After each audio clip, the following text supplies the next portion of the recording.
ಯಾರು ನಿಲ್ಬೇಡಿ, ನಿಂತವ್ರು ದಯವಿಟ್ಟು ಕೂತ್ಕೊಳ್ಳಿ, ನಿಮ್ಮ ಜಾಗದಲ್ಲೇ ಕೂತ್ಕೊಳ್ರಿ.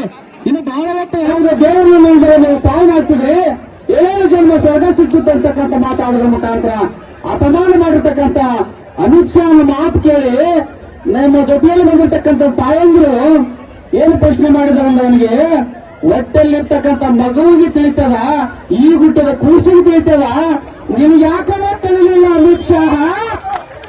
ನಮ್ಮ ತಾಯಿಯವರು ಪ್ರಶ್ನೆ ಮಾಡ್ತಾರೆ, ನಿಮಗೆ ಯಾಕೆ ತಿಳಿಲಿಲ್ಲ ಮಗನೇ? ನನ್ನ ಮೊಮ್ಮಗನೇ, ನನ್ನ ಅಂಬೇಡ್ಕರ್ ದಂಡ ಬಂದಿದೆ, ಶೋಷಿತರ ದಂಡ ಬಂದಿದೆ, ದಲಿತರ ದಂಡ ಬಂದಿದೆ, ಅಹಿಂದ ದಂಡ ಬಂದಿದೆ, ಇವತ್ತು ಪ್ರಗತಿಪರದ ದಂಡ ಬಂದಿದೆ.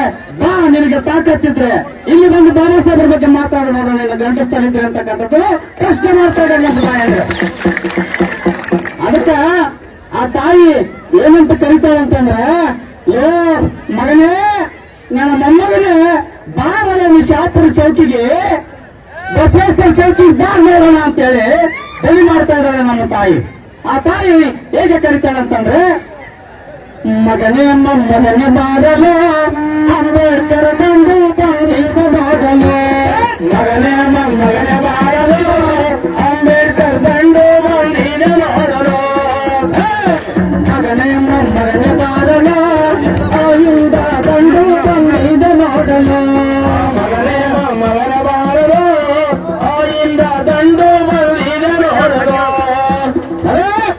ಅಮಿತ್ ಶಾ ಎನ್ನುವವನೇ ಮುಚ್ಚ ಕೆಲಸ ಮಾಡುವವನೇ, ಅಮಿತ್ ಶಾ ಎನ್ನುವವನೇ ಮುಚ್ಚ ಕೆಲಸ ಮಾಡಿದವನೇ, ಅಮಿತ್ ಶಾ ಎನ್ನುವವನೇ ಮುಚ್ಚ ಕೆಲಸ ಮಾಡುವವನೇ, ಅಮಿತ್ ಶಾ ಎನ್ನುವವನೇ ಮುಚ್ಚ ಕೆಲಸ ಮಾಡುವವನೇ. ನೆಟ್ಟಗೆ ಪಾರ್ಲಿಮೆಂಟ್ಗೆ ಎತ್ತಲಿಂದ ಬಂದೆಯ,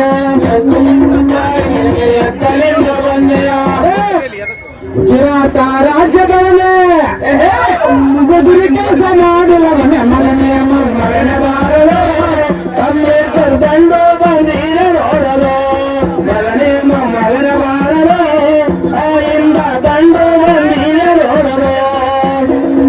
ಅರೇ ಸಂವಿಧಾನ ಓದದವನೇ ಸಂಸ್ಕಾರ ತಿಳಿಯದವನೇ, ಸಂವಿಧಾನ ಓದದವನೇ ಸಂಸ್ಕಾರ ತಿಳಿಯದವನೇ, ಸಂವಿಧಾನ ಓದದವನೇ ಸಂಸ್ಕಾರ ತಿಳಿಯದವನೇ, ಸಂವಿಧಾನ ಓದದವನೇ ಸಂಸ್ಕಾರ ಇಲ್ಲದವನೇ, ಪ್ರಜಾಪ್ರಭುತ್ವ ಅರಿಯುವವನೇ ಮನುವಾದ ಬಿತ್ತುವವನೇ, ಮನುವಾದ ಬಿತ್ತುವವನೇ, ಪ್ರಜಾಪ್ರಭುತ್ವ ಅರಿಯದವನೇ ಮನುವಾದ